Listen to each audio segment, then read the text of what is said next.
नमस्कार, स्वागत आहे तुमचं माझ्या यूट्यूब चॅनलमध्ये, ज्याचं नाव आहे स्वामी भक्ती मराठी. बऱ्याच वेळा आपण मंदिरामध्ये जातो, कुलदेवीच्या दर्शनाला जातो. तिथे ओटीत नारळ दिला जातो आणि त्या नारळाचं आपण काय करावं? आपण कोणत्याही मंदिरामध्ये गेलो, आपण जेव्हा देवीची ओटी भरतो, नैवेद्य स्वरूप नारळ आपल्याला भेटतो, तर त्या नारळाचं काय करावं? गुरुचरित्र पारायण केलं, पूजा मांडणी केली, तर तेव्हाही त्या नारळाचं आपण काय करावे? आपल्याकडून काही चुका होऊ नये यासाठीच आपण या नारळाचे काय करावे, तर याबद्दलच माहिती आपण या व्हिडिओमध्ये बघणार आहोत. तर व्हिडिओ स्किप न करता संपूर्ण बघा आणि जे कोणी नवीन असेल या चॅनलवरती तर सबस्क्राईब करा. तर बघा, आपण कुठल्याही धार्मिक स्थळी जातो तेव्हा आपण देवीची ओटी भरतो किंवा इतरही मंदिरामध्ये जातो तेव्हा आपण नारळ हा घेतोच.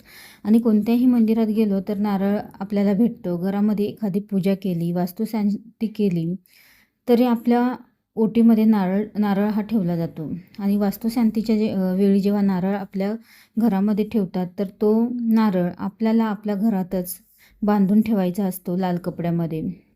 आणि तो 2 किंवा 3 वर्ष किंवा जेव्हा आपल्याला वाटला खराब झाला आहे तो नारळ, तर तो आपल्याला निर्माल्यामध्ये टाकायचा असतो.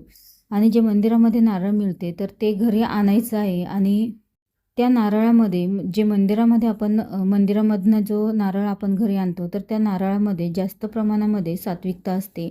आणि नारळ हे शुभतेचं आणि मांगल्याचं प्रतीक आहे. नारळामध्ये सकारात्मकता आहे आणि परमेश्वराच्या ज्या काही प्रजापती लहरी आहे तर त्या आपल्याकडे आकृष्ट करण्याचं काम हे त्या नारळामध्ये असतं. आणि तेच नारळ आपल्याला जेव्हा मिळतं किंवा आपण जेव्हा देवीची ओटी भरतो आणि आपणही कोणाच्या घरी गेलो तरीही आपली देखील ते नारळाने ओटी भरतात. तर त्या नारळामध्ये ज्या प्रजापती लहरी आहे तर त्या खूप जास्त प्रमाणामध्ये आकृष्ट झालेल्या असतात आणि म्हणूनच त्या नारळाचं पावित्र्य अजून वाढलेले असते. नारळ ही कुठेही ठेवत असताना तुम्हाला मासिक धर्म असेल किंवा सुतक असेल तर त्याला स्पर्श करू नका. आणि जो आलेला नारळ असतो तर म्हणजे कोणीतरी तुम्हाला दिलेला असेल, तुम्ही मंदिरामध्ये गेले असाल, तिथे तुमच्या ओटीमध्ये टाकलेला नारळ, तर त्या नारळाचं काय करावे, तर ते घरी आणल्यानंतर स्वच्छ ठिकाणी आपल्याला ठेवायचं आहे. तर त्या नारळाचं देखील आपल्याला पावित्र्य राखायचं आहे. नारळ देखील पवित्र मानला जातो, त्यामुळे तो कुठेही आपण टाकू नये. आणि तसेच तुम्ही जर एखाद्या तीर्थक्षेत्राला जाऊन आले असाल आणि तिथून जर तुम्ही नारळ आणला असेल तर तो घरी आल्यानंतर तो फोडून खाऊ शकता तुम्ही किंवा एखादा गोड पदार्थ करून देखील तो तुम्ही खाऊ शकता. किंवा तुमच्या घरामध्ये जर नारळ फोडत नसेल तर अशा वेळी तुम्ही जर तीर्थक्षेत्राला गेले असाल आणि तिथून नारळ आणला असेल तर तो तुम्ही घरी आणल्यानंतर एखाद्या लाल कपड्यामध्ये गुंडाळून तो आपल्या घरामध्येच आपल्याला ठेवायचा असतो. तर बऱ्याच ठिकाणी घरामध्ये आपला जो मुख्य दरवाजा असतो तर त्या मुख्य दरवाजाच्या आतील बाजूने वरती लाल कपड्यामध्ये बांधून तो नारळ हा टांगवलेला असतो.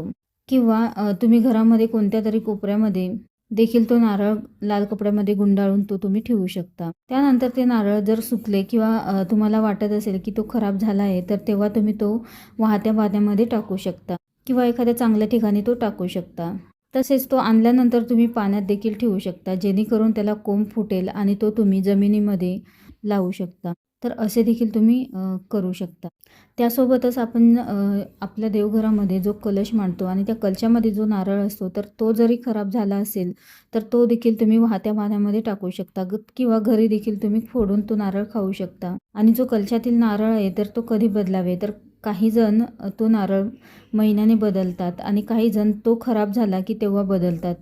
नारळातील पाणी कमी झालं असेल असं तुम्हाला वाटत असेल तर तुम्ही तो बदलून टाका आणि तो तुम्ही वाहत्या पाण्यामध्ये टाकू शकता किंवा तो फोडून देखील तुम्ही घरामध्ये प्रसाद म्हणून खाऊ शकता.